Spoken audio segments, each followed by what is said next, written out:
The garbage truck is one of those vehicles nobody thinks about twice. It shows up, it takes your trash, it leaves. But here's what most people don't know. The truck doing that job today and the truck doing that same job in 1967 are so different from each other that calling them the same vehicle is almost a stretch. Same job, same streets, completely different world.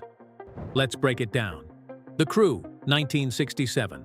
One truck needed 3 men minimum to operate. 1 driving, 2 hanging off the back on metal foot rails between every single stop. No harness, no safety system, just holding on while the truck moved through traffic. Today, 1 driver. That's it. Never leaves the cab for the entire route. That's not a small difference. That's 2 entire jobs that no longer exist on every single truck running every single route in America. The physical demand. In 1967, those 2 guys on the back weren't just riding. At every house, they jumped off, grabbed the metal garbage can, carried it to the truck, dumped it by hand, threw the empty can back toward the curb, and jumped back on. They did that between 800 and 1,200 times per day. By the end of a shift, each worker had lifted 6 tons of garbage off the ground, by hand, and walked 11 miles doing it. Today, the driver operates a joystick. The arm does the lifting. The driver's physical demand for the entire route is roughly equivalent to driving your car to work. The danger.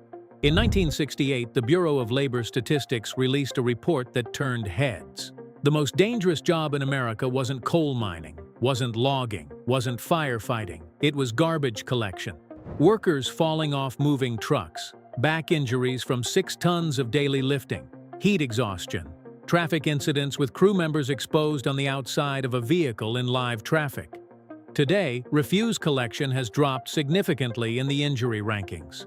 Not because the job got easier on its own, because the industry was forced to engineer the danger out of it one piece at a time. The truck itself, 1967. The 1967 rear loader was actually more capable than most people give it credit for. Hydraulic compaction had been around since the 1930s, when Garwood Industries built the first compactor truck. By 1967, most city trucks had a hydraulic blade inside the body pushing garbage forward and compacting it as the crew loaded. So the machine handled the garbage fine once it was inside. The problem was always getting it there. No arm, no automation, just the crew carrying everything from the curb to the hopper by hand at every single stop. The truck was doing its job. The men were doing the truck's job too. The truck itself today. 1 automated side loader arm controlled from inside the cab. Pull up alongside the bin. Arm extends, grabs the bin, lifts it, dumps it into the hopper, sets it back down, retracts. 6 to 8 seconds per house. The arm has sensors that check whether the bin is positioned correctly before it even moves. Cameras give the driver a full 360-degree view around the truck. Onboard computers are running real-time diagnostics on the engine, hydraulic system, and brakes simultaneously. The truck is essentially monitoring itself while it works. How it changed. 1 city started it. Scottsdale, Arizona, in 1969 was growing faster than its garbage system could handle. More neighborhoods, more roads, more labor, more injuries, more money going out in workers' comp claims. They built the first automated side loader, an arm controlled from inside the cab that eliminated the need for a crew on the back entirely. It didn't work right the first time, or the second. Real streets don't cooperate the way prototypes expect them to. Bins weren't standardized. Arms jammed. Whole designs got scrapped. But Scottsdale stayed with it, and what they eventually figured out became the blueprint the rest of the country followed over the next 2 decades. 3 men became 1. 6 tons of daily lifting became a joystick. Recycling changes everything. By the 1980s, the truck had another problem to solve. People started caring what happened to their trash after pickup. Recycling programs launched nationally, and suddenly, a truck designed to collect everything into 1 compartment needed to keep things separate. Split-body trucks arrived. 2 compartments running simultaneously. Trash on one side, recyclables on the other. Some models added a third for yard waste. The vehicle that used to ask zero questions about what it picked up was now actively sorting material streams on the same route at the same time. It rewrote how the truck was engineered from the inside out. Where we are now, electric garbage trucks are running live residential routes in American cities today.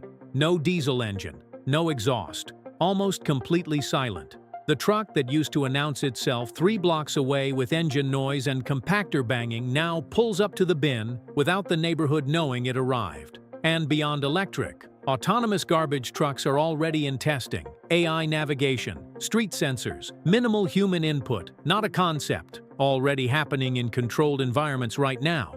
The side-by-side, 1967. 3-man crew, 6 tons lifted by hand daily. Workers riding the outside of a moving vehicle, most dangerous job in America. One-size-fits-all collection. Diesel engine you could hear coming from half a mile away. Now, one driver, never leaves the cab. Robotic arm, onboard computers, 360 cameras, self-diagnosing systems, split-body recycling, electric motor, autonomous testing already underway. Same Tuesday morning, same street, same bin at the curb, everything else completely unrecognizable. That's 60 years of one vehicle, and it didn't evolve because someone thought it would be cool to upgrade it. It evolved because the old version was breaking people, and eventually the industry had no choice but to fix it. Every feature on that modern truck is the direct answer to something that failed on the one before it. That's the real story of the garbage truck. Not just better technology, better answers to real problems. Drop a comment if you ever thought about this before. And subscribe, there's a lot more of this coming.